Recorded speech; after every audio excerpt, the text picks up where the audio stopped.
आज हम बात करने वाले हैं मुगल काल में दी जाने वाली एक विशेष प्रकार की जागीर का, जिसे अल्तमगा के नाम से जाना जाता है।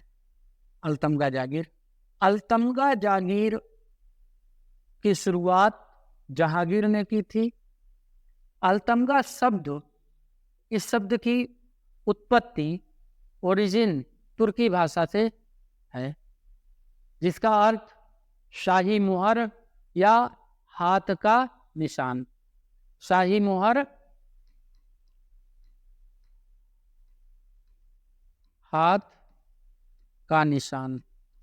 कहीं कहीं ठप्पा भी इसका अर्थ प्रयोग में आया है।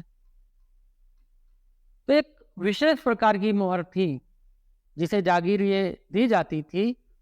उस जागीर के फरमान पे ये लगा दी जाती थी, तो मान लिया जाता था कि ये अल्तमगा जागीर है।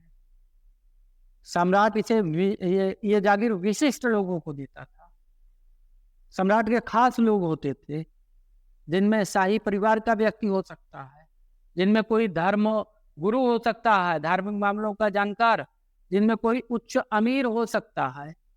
यानी जिसे ये जागीर मिलती थी, उस समय ये माना जाता था कि ये बहुत प्रतिष्ठित व्यक्ति है, सम्राट का खास व्यक्ति है, जिसके कारण ये जागीर उसे सम्राट दे रहा है।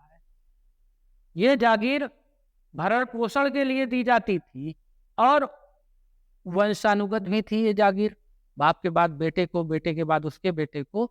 इसे अल्तमगा इसलिए कहा जाता था कि इस पर अल्तमगा नाम की मुहर लगी होती थी, इसलिए इस जागीर को अल्तमगा जागीर के नाम से जाना जाता था।